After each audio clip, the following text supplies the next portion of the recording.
This is what our steep, weedy slope looks like now, but a few months ago it looked very different. I had a plan: burlap, columbines, and eventually a low-maintenance ground cover. What I didn't plan for was the seeds not germinating, the weeds taking over, and having to come back and redo part of the whole thing. But somehow it may have worked out better than I expected. So let's go back to the beginning. So here we are, April 30th, and this is the north side of the house. And we have this slope that connects the parking pad down to the dry riverbed that we had built last year. And it's basically just filler from when they built the house. There's soil, there's rocks, there's who knows what in there. But our concern was that soil erosion might become an issue because the slope is pretty steep. You can't see it too well, but at the end closest to us, it's almost at a 45-degree angle. And then it kind of eases up the further back of the property we go. So step one was to pull as many weeds as possible and loosen things up to prepare the slope for soil to be added. And I had left some of the clover, some of the native grasses, because I thought that might add to the look of that slope because it's a pretty naturalized area. Nobody really sees it. It's facing away from the house and facing the forest edge. So I didn't totally clean it completely.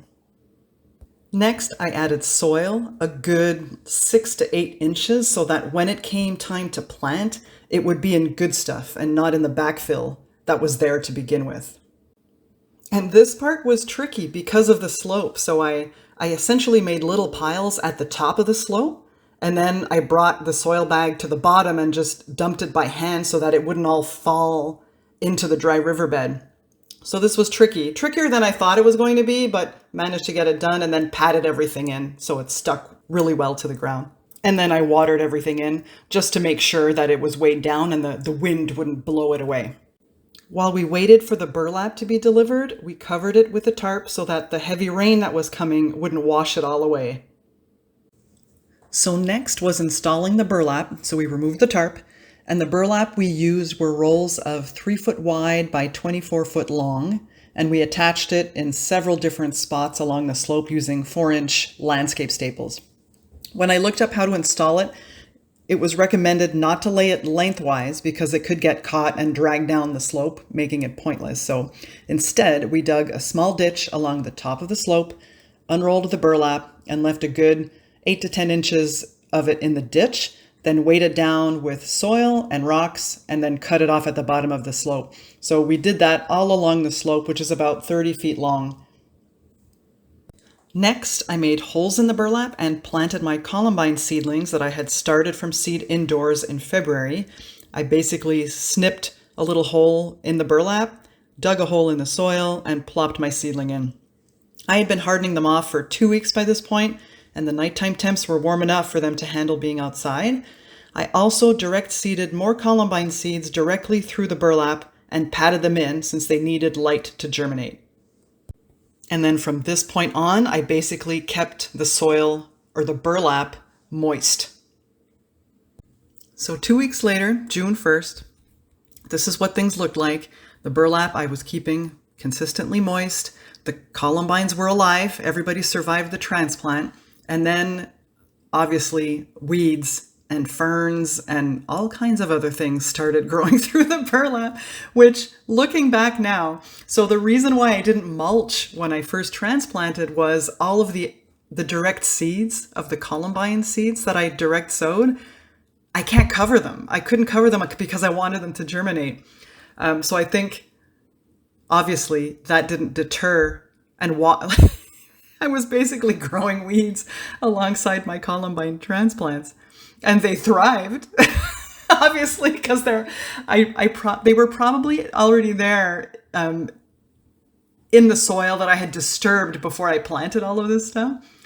But the columbines themselves were doing great. The plants were good. They were putting on new growth. That was great. The ferns, I didn't mind. I was probably going to leave the ferns grow because I find them pretty and they add to the natural look of that space. But the weeds really, really grew. But I didn't want to pull them and I didn't want to disturb anything until my columbines were fully established, not to disturb anything. So I let them grow. So June 10th, just about a week and a half later, Here's another check. Weeds growing like crazy. Columbine's doing really well, but there's no sign of my direct seeded columbine. Now, columbine do take a long time, but like there wasn't even a sprout. There was nothing. But I still didn't want to do anything until my columbines were further along. So fast forward to August 4th. The slope looked like a field of weeds, but in the middle of it, the columbine plants looked amazing. They were fully established at this point. The native ferns were really pretty. So it was time to pull the weeds up again, and the burlap had already started to break down. So they say it takes between 6 to 8 months for the burlap to start breaking down. Eventually, either you don't see it because the plants take over, or it'll start to deteriorate and just work itself back into the soil. And it was starting to break down. You could see, or at least I could see, like there were pieces of it that were falling apart. It started to gray, like turn gray, but the weeds obviously were a problem. So next step was pulling all the weeds again. And I was going to do that extra little section that I didn't plant anything in, just to keep it all clean, and then mulch it to finish the space. So first batch of mulch has been applied. And I actually think that keeping the weeds there helped with the moisture levels, which is why the columbine and the ferns thrived. And I hadn't weeded the top part of the driveway. Like there was a whole strip of weeds there because we're probably paving our driveway soon and we didn't want to put anything too permanent. I ended up weeding and mulching that section as well. So we are now August 7th, which is about 4 months since the beginning of this project. And I just finished mulching this morning. Let me walk you over to see what it looks like.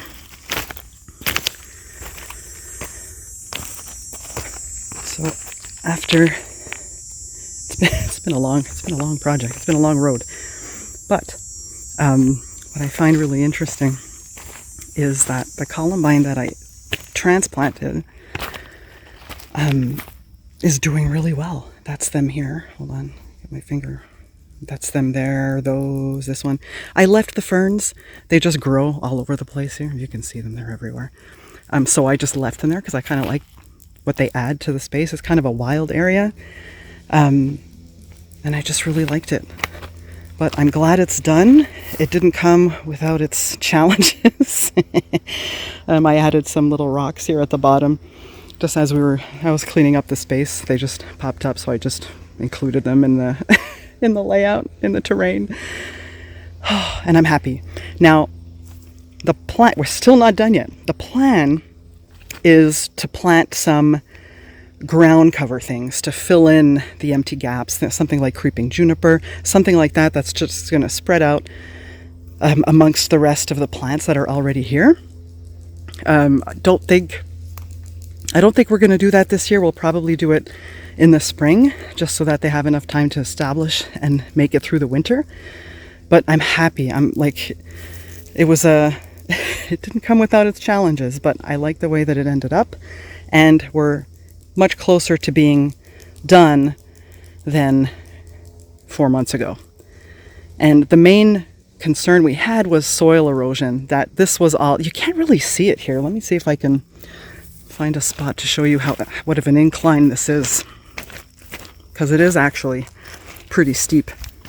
So let me go down to ground level here.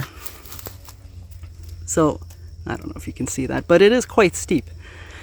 So working on this was quite of a challenge as well, but I was careful. I did some stuff from the bottom, some stuff from the top side, just to be careful. But I think it's good. And so our main concern was soil erosion, that this was just backfill from when they cleared the house. You know, it's just that rocky, it's not even soil, you guys. Like, I don't even know what it is.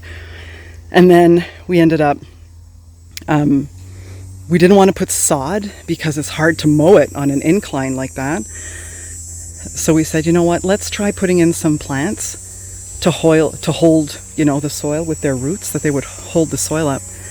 And I think that's going to work better. We talked about a retaining wall, but like This side, it's on the left side of our house. Nobody sees it. So it's more of we needed a functional solution more than a pretty one. So we're going to try this, and we'll see how it goes over the next couple of years. And if it's still a problem, we'll, figure out what plan B is. But for now, I'm happy with what we've done, and I'm glad that it's almost done. Now it's just planting a few other things, which is much easier than what we started out with. Well, that is it. I'll probably provide an update once we actually do plant more stuff here, or if things go completely awry and we start seeing like mulch and rivers of soil coming into our dry riverbed here. But for now, I think we're going to put a pin in it and hold off until next year. And it just goes to show that not every project in a garden is like a weekend project. Some of them take a really long time. I started this in April, and we are now August. But one of the requirements of gardening or landscaping is patience. I have learned that. I have struggled to learn that, but I have learned that eventually over the years. And sometimes you just got to wait. I just had to wait for these columbines to establish before I can do anything else. So anyway, it is all good, and I hope you enjoyed the multi-month project that is now at an end. I still have a little bit of weeding to do, but you know what? I'm calling it. I'm calling it for today. Happy gardening, everybody.